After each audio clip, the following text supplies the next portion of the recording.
Vaheguru, Vaheguru, Vaheguru, Vaheguru, Vaheguru, Vaheguru, Vaheguru, Vaheguru. Great, so we just bumped into you at the university here. Yeah. What are you studying, by the way? I'm in the Honors in Biotechnology program. Of technology? Honors in Biotechnology. Or biotechnology, wow, Yeah. that's quite cool. So you're quite smart. It's pretty hard. Okay, great. What we have, I mean, we're the 5th largest religion in the world, Sikhism. I mean, people of all types have joined our faith, but we tend not to go out there, converting people from street corners and saying that if you don't join us, you're going to go to hell. So people tend not to know so much about us. The message is very simple. We believe that there's one creator who's all around us and is the source of everything. And that the light of that creator is inside every single person. Right, whether they're male or female, whether they're black or white or Chinese or of Muslim or Hindu or whatever they are, right, or gay or straight, the one's light's inside every single person. So we're all equal. So we don't tend to discriminate based upon religion or about color. So men and women are equal as well in our religion. Now, what we believe though is that one's light is accessible. That God is not something to be believed in and wait for the next life. That we can experience this one force now.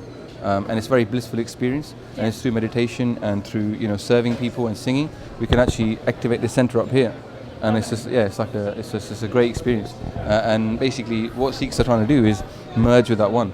It's kind of like God is like a power source, and we can just connect to that one. So we're like batteries, and just charge up and then go out there and do good stuff. We don't see it as like a person from town just kind of very stern, looking down at us and throwing hellfire our way if we don't listen to him.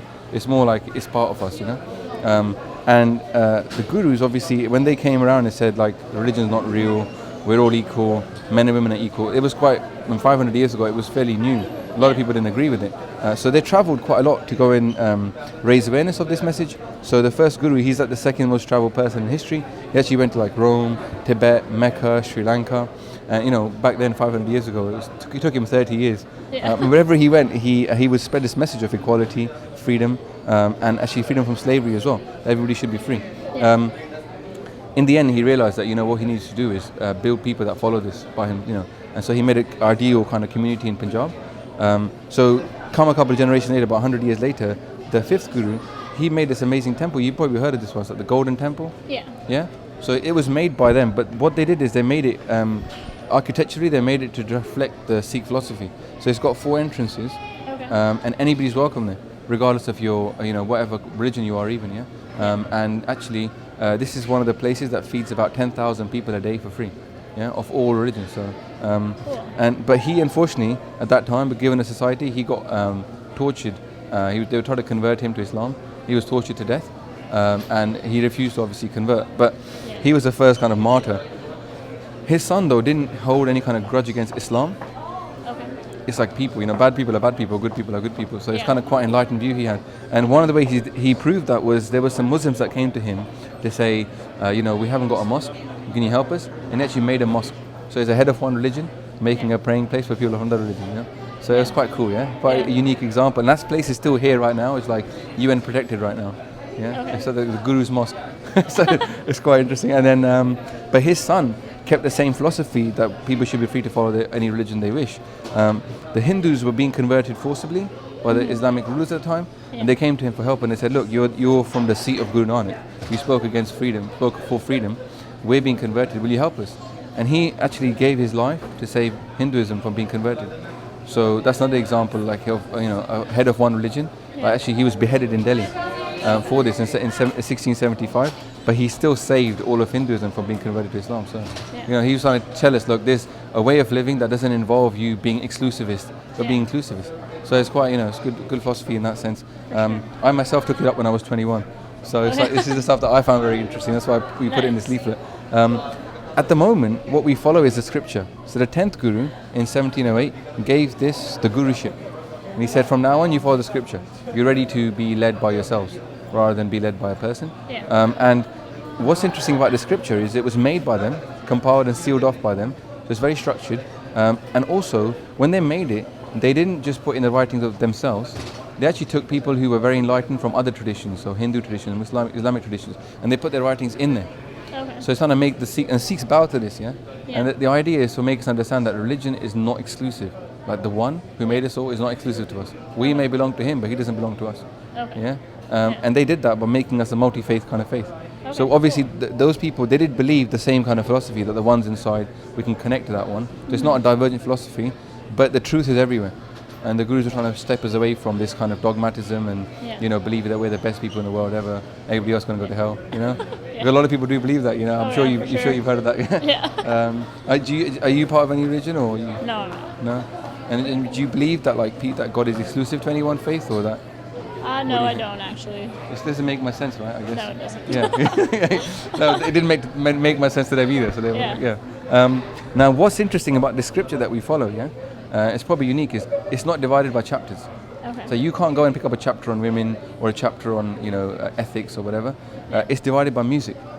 Okay. So it's split into 31 different sections. All of them have a different style of music. Okay. Now, it's basically the idea of that is that Sikhism, I guess, is about connecting to God, Yeah.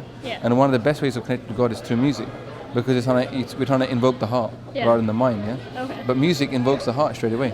Yeah. So the music is like the ship, and the words of the gurus are like kind of helping us and it's like carried us across. Yeah.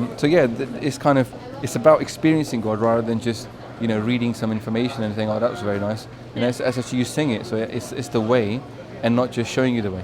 Yeah. That's cool. And the gurus were actually quite cool. They were very good at music. They used to play music, and they actually made musical instruments as well. Cool. So they were quite like kind of millennium men, many things they could do. Nice. And the other thing they made is quite unique in the world is the free food. So in every Sikh temple across the world, even here in Canada, there's free food all the time, and anybody can come and have. It's not you don't have to convert to be a Sikh or anything to have it. Especially like at the moment, I think in this country in Vancouver, they have Guru Nanak's free kitchen, which is downtown, and they give out food once a week. So it's based because it's Guru Nanak. His idea was just feed everybody. Don't worry about converting them. Just give people food, give them justice, and the world will be a better place. Yeah. So like for example, this place, it feeds probably, I don't know, millions of people every year. Yeah. And the gurus were like, free food has like 3 ideas.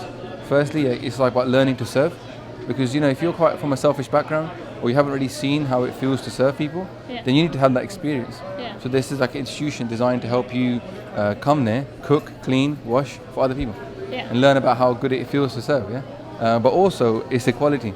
So no matter if you're rich or poor, black or white, Chinese, male, female, everybody sits at the same place and eats the same food. So it's like it's all very well talking about equality, but until we actually put it into practice, it's not real. So this is like a school of equality, but also it's like it's providing access to basic human rights, the right to life, to eat. If you're hungry, you can eat and then you live. Right? So this was like the idea, and the idea also is that the gurdwaras tend to have medicine as well. So if you were unwell, you can get medicine from a gurdwara. Okay, cool. So that's the message. We have a YouTube channel, and lots of information's on there as well. If you ever need a gurdwara, just pop in and just check it out. See if what I was telling you was true, and it's just free food and stuff. But Make sure that everything you said is no, you can check us on Facebook. If you find anything a bit untoward, you just email me, all right? for sure. I mean, if you've got any questions, I'm happy to take any questions you've got. But thanks for your time, otherwise. You too. All right, Okay. thanks. Thank you. Bye.